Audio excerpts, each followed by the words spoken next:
ঘটনা হৈ গ'ল কোনো পাহৰিব আমি পৰা নাই। আপুনি কালি ৰাতি এটা আৱেগিক পোষ্ট দিলে। পানীবায়ু অলপ আগত কৈ গ'ল যে ৰাজনীতি কৰিব নালাগে। বহুতে প্ৰত্যেকটো দলেই ৰাজনীতিত উঠি পৰি লাগিছে। আমাক ন্যায় লাগে, অসমবাসীয়ে কিন্তু ন্যায় বিচাৰিছে। এটা একেবাৰে সাধাৰণ একদম চিধা কথা এটা।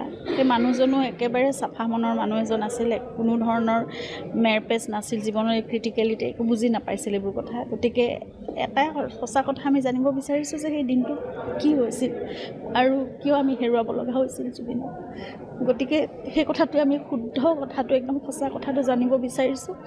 আৰু তাত বহুত ডিষ্ট্ৰেকশ্যন আহিছে, বহুত কেছ কিবা গোটেইখন খেলি মেলিয়ে হৈ গৈছে যেন ভাৱ হৈছে এতিয়া। কিন্তু তথাপিতো আমি ন্যায় ব্যৱস্থাৰ ওপৰত আমাৰ সম্পূৰ্ণ আস্থা আছে।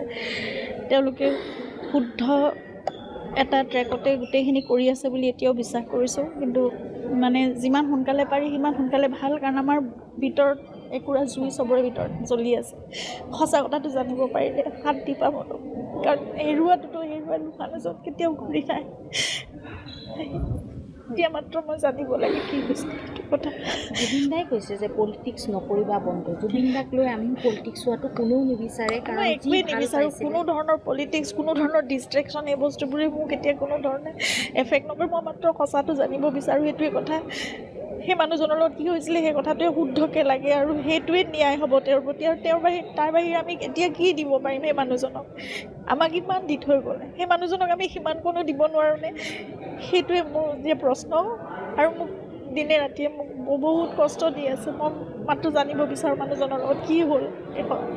ইমান মৰমেৰে আমি ৰখা মানুহজন, সকলোকে ইমান মৰম দিয়ে মানুহজন কিয় ইমান নেগলেক্টেড হৈ সেই সময়খিনি কষ্ট পাব লগা হ'ল?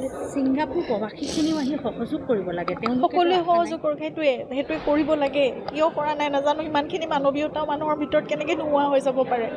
জুবিন গাৰ্গৰ নিচিনা এটা সত্তা আমি হেৰুৱাইছোঁ। অকল মোৰ স্বামী নহয়, জুবিন গাৰ্গ সকলোৰে বাবে আছিল। গোটেই বিশ্ববাসীয়ে সেই কথাটো বুজি পাইছে, কিন্তু তেওঁলোক কিয় অহা নাই? ইমান কোনো মানৱীয় মূল্যবোধ মানুহৰ জীৱনত নোহোৱা হৈ গ'ল নেকি? মোৰ এইবোৰে প্ৰশ্ন। যিকোনো খবৰৰ বাবে যোগাযোগ কৰক